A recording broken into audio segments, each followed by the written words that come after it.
Good morning mga ka-airsoft. Welcome po uli sa panibago na naman po nating video. Meron pala akong in-order uli sa Lazada. Yung ito yung speed loader dito sa ating airsoft pistol. Ito siya. Wow! Guys, ito siya guys. Yan. Speed loader siya.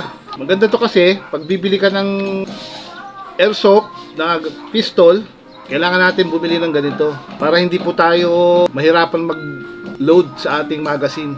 Kasi pagka wala tayong ganito, matagal bago mahirap mag-load, matagal. Abala pag nag-load tayo sa ating magazine. Yan natin. Ito guys, oh.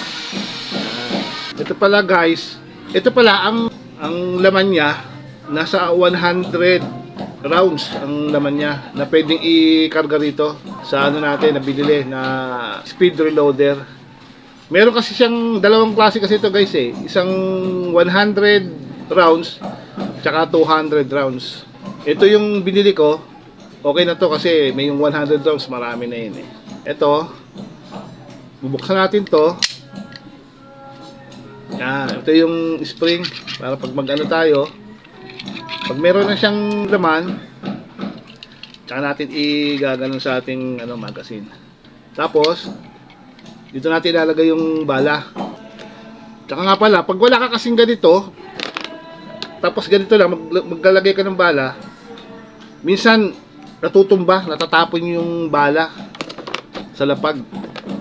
Sayang pagka natapon. Kaya ako bumili na itong speed loader para dito natin ilalagay yung bala para diretso na rin sa ating magazine. Okay guys, lagyan natin ng bala. Ito siya guys, oh. Yan. Ito pala yung 0.23 grams, 4,000 rounds.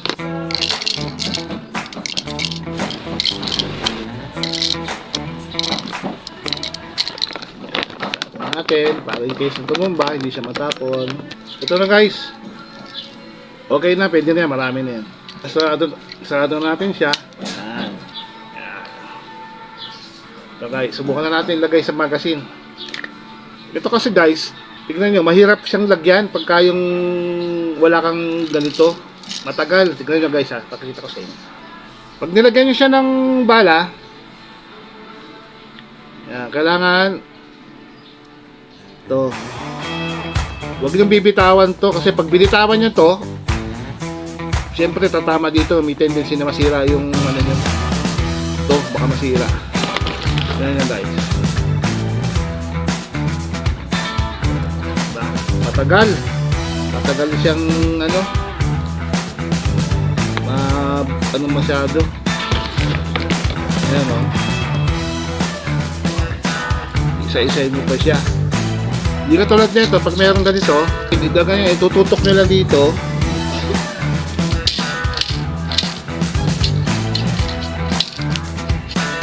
Ayan guys. Medyo marami na. Kailangan pag nag-load kayo ng sa magazine nyo, kailangan siya, yung salasalabat ang ng bala niya. Para hindi siya mag-misplace pagka pinutok nyo. Ito yung kasi, oh. Ayan, oh. Diba? Maganda yung pagkakasalansan ng bala niya. Ngayon, testingin natin. Paputokin tong ating baril. Pero bago yan, kailangan lagyan muna natin ng langis yung niya. Itong bubuksan natin siya para maganda ang laro ng niya, yung slides niya.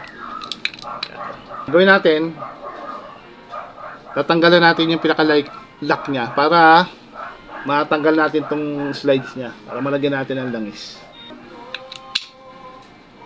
Kailangan ito nyo yung sakto nyo yung sa gitna, tapos nyo lang to, didiinan nyo, tapos nyo na para Yan, ito na guys, tanggal na. Yan, tanggal natin yung lock niya.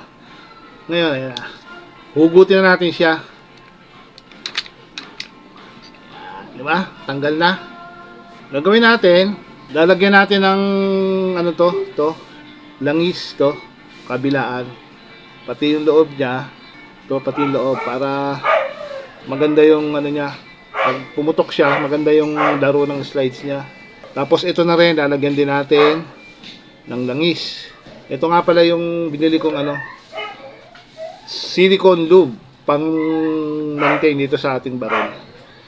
Bago natin siyang iputok, lagyan muna natin ng langis. So guys, oh.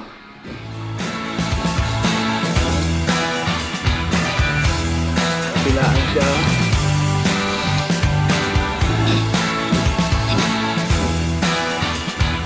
Tapos ito naman dito.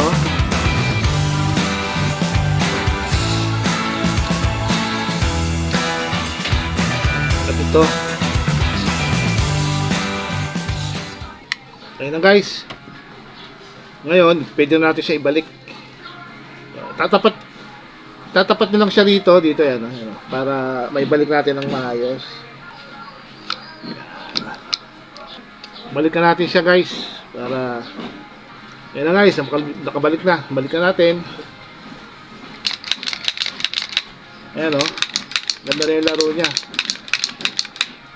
Ngayon, tetestingin na natin siya. Papuputokin na natin.